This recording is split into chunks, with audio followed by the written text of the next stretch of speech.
মাত্র ৩ বছর বয়স থেকে তবলা বাজাতে শিখেন শিল্পী তিমির নন্দী। ১৯৬৯ সাল থেকে বেতার ও টেলিভিশনে গান করেছেন তিনি। তার কিছুদিন পরে শুরু মুক্তিযুদ্ধ। তিমির নন্দীও যুদ্ধে যোগ দেন, তবে অস্ত্র দিয়ে নয়, কণ্ঠ দিয়ে যুদ্ধ করেছিলেন তিনি। স্বাধীন বাংলা বেতার কেন্দ্রে গিয়েছেন গলা ছেড়ে, মুক্তিকামী যোদ্ধাদের দিয়েছেন অনুপ্রেরণা।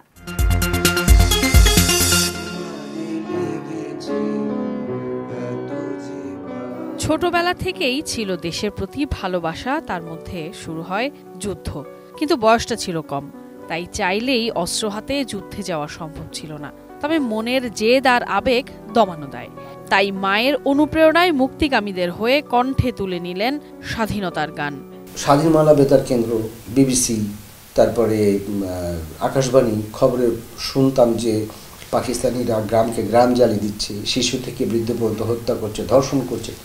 এই সমস্ত খবর শুনে আমার ভেতরে একটা ক্রোধ জন্মায় যে আমি অস্ত্র হাতে যুদ্ধ করব। তো তখনই আমি মাকে বললাম যে মা, আমি যুদ্ধে যাব।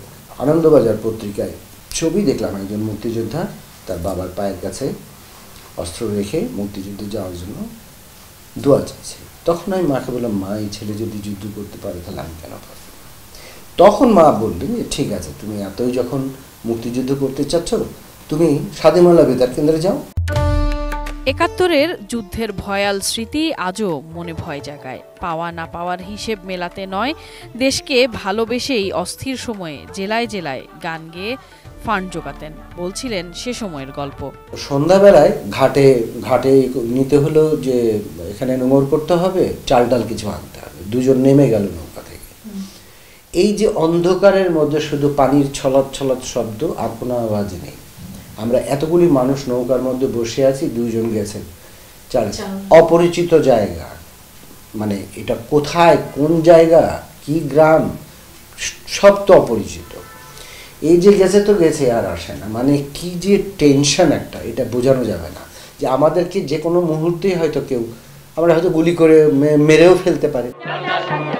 তবে সবকিছু ছাপিয়ে চোখে ছিল দেশ স্বাধীনের স্বপ্ন, নতুন এক সূর্যের অপেক্ষা আর লাল সবুজের মানচিত্র। অনুষ্ঠানাদি যখন আমরা বিভিন্ন জায়গায় নিয়ে যেতাম, আমরা যে কি সম্মান পেয়েছি, কি ভালোবাসা মুক্তিযোদ্ধাদের। মানে এখনো পর্যন্ত যে সমস্ত বিজয় দিবসের অনুষ্ঠানে আমরা যখন গান করেছি, মুক্তিযোদ্ধারা বুকের মধ্যে জড়িয়ে ধরে কান্না করেছে, যে যারা সম্মুখ যুদ্ধে ছিলেন। কি যে শুনতাম, কি যে ভালো লাগতো। এই গান শুনে আমরা উদ্বুদ্ধ হতাম।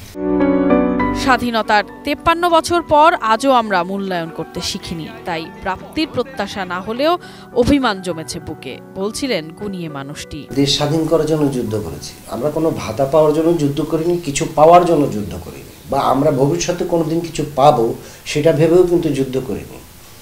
যুদ্ধ করা দরকার, দেশ স্বাধীন করা দরকার পাকিস্তান হানাদার বাহিনীর হাত থেকে, এই জন্য আমরা যুদ্ধ করেছি। আমরা কিছু পাওয়ার জন্য যুদ্ধ করিনি। মান অভিমান যাই হোক, সবাই মিলে বাংলাদেশ। তাই বিভেদ নয়, বাঁচতে চান এক হয়ে, কাঁধে কাঁধ মিলিয়ে এগিয়ে নিতে চান প্রিয় জন্মভূমিকে। আমি কোনো বিভাজন চাই না। এই দেশটা আমাদের সকলের, সবাই মিলেমিশে এই দেশকে সামনে এগিয়ে নিয়ে যেতে হবে।